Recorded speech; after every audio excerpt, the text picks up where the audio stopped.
I have a row of these young runner beans down here. This is a nice bean. You can pick it early when you want and eat it like a green bean, but I prefer to let them go all the way to maturity and then pick them as a dried bean. Let's take a look at this real quick. Not only are they gorgeous,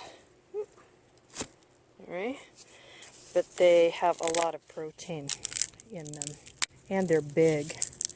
They're like lima-sized bean big, and they're, like I said, they're beautiful. So let's pick these out and show them to you. You make them like like a pinto bean or a kidney bean. But on the homestead, there's not a lot of ways, unless you're growing meat, to get protein into your diet. I mean, there's protein in most vegetables, right? I think people that are really meat-oriented, and, you know, I like my meat, will say, oh my gosh, you have to be so careful of how much protein you get. And that's true to some extent. But let's look at it this way. What do we grow for meat? We grow cows for meat. We grow chickens for meat. And what do we feed them? Corn, grass, fodder,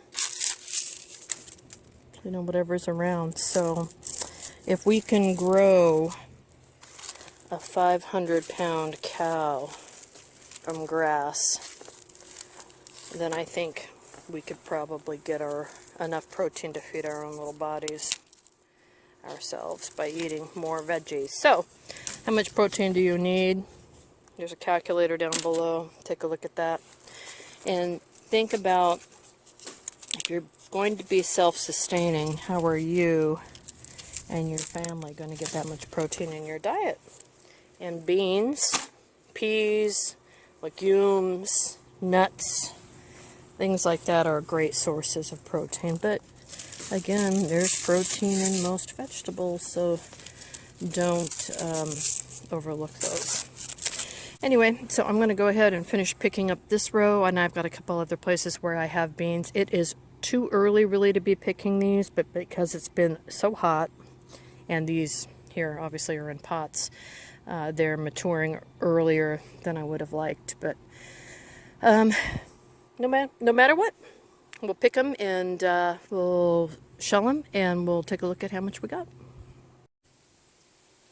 So now we're over in the test garden area where the apple trees are. And my above ground beds are over there, and here's the peach trees and the plum tree and stuff. You can tell the beans are much happier over here, right? They're still flowering. I'm still getting bebas. Still growing lots and lots of green beans. Gonna have some good sized dry ones, but every once in a while in here I'm finding a dried one, which I'm just, you know, take it out, harvesting, getting ready to save it. But look, when they're happy, look how much can grow. I am going to put this kind of here. I'm going to maybe go up a little bit. I don't want to break it, but I do want to support it a little bit, right? That's a lot of weight on that one vine, so maybe I can just support that a little bit.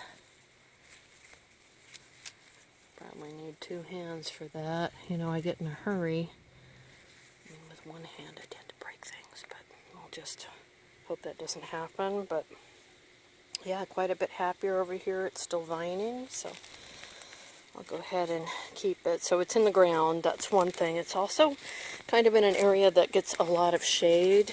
You know, it doesn't get a ton of water here. It gets about the same. The pots are on a drip system, so it gets about the same amount of water here.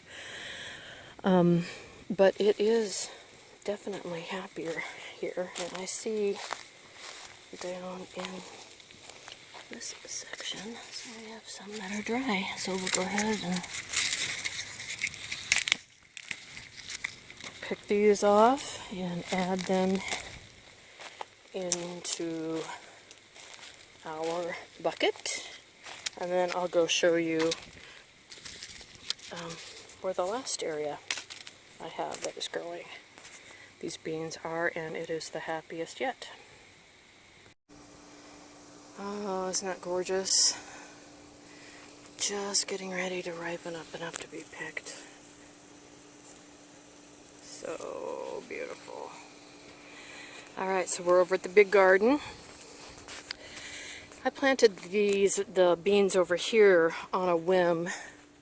Actually, I had some moldy ones, if I remember correctly, and I just put them in the ground over here on the side of the pump house. This is really where I just had straw. I was testing that Ruth Stout garden as opposed to the wood chip garden. Now I've got to mix them both together. But the beans love it here, and they're getting more water in this area, and they're also getting a lot more direct sun. Interestingly enough, there are also some cucumbers and Swiss chard, and they seem to be liking being with each other. This is one gigantic cucumber plant I have, and I am definitely saving seeds from this one. I've already marked a few cukes that I pulled from here that I'm saving seeds from. And you can see the beans, happy, still growing. There is a little bit of a fence in here. You may have seen an old video where I put up this old fencing I just had lying around. Some of this is starting to die. That's okay. I mean, it is beginning of September, but I am still getting, you know, lots of growth, lots of blooms. It's so pretty, isn't it? Really a pretty plant. And I have pulled beans off of this already. Not a lot, but some. So I'm just coming back by just to take a peek at it. But I've still got a lot, some that are still green. But we'll keep an eye on this so we can make sure to gather as many beans as we can, possibly. Cucumbers, I picked them all yesterday. I'm not seeing any new medium-sized ones. I picked some big, huge ones and some smaller ones, but you can see it's still flowering, and I do have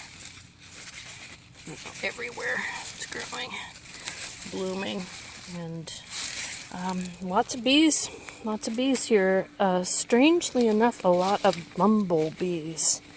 I don't know what is causing so many bumblebees. Maybe it's because it's been a banner year for the sunflowers. They're on the sunflowers a lot. They're on my herbs, a lot of my herbs, a few other things. So it's been great fun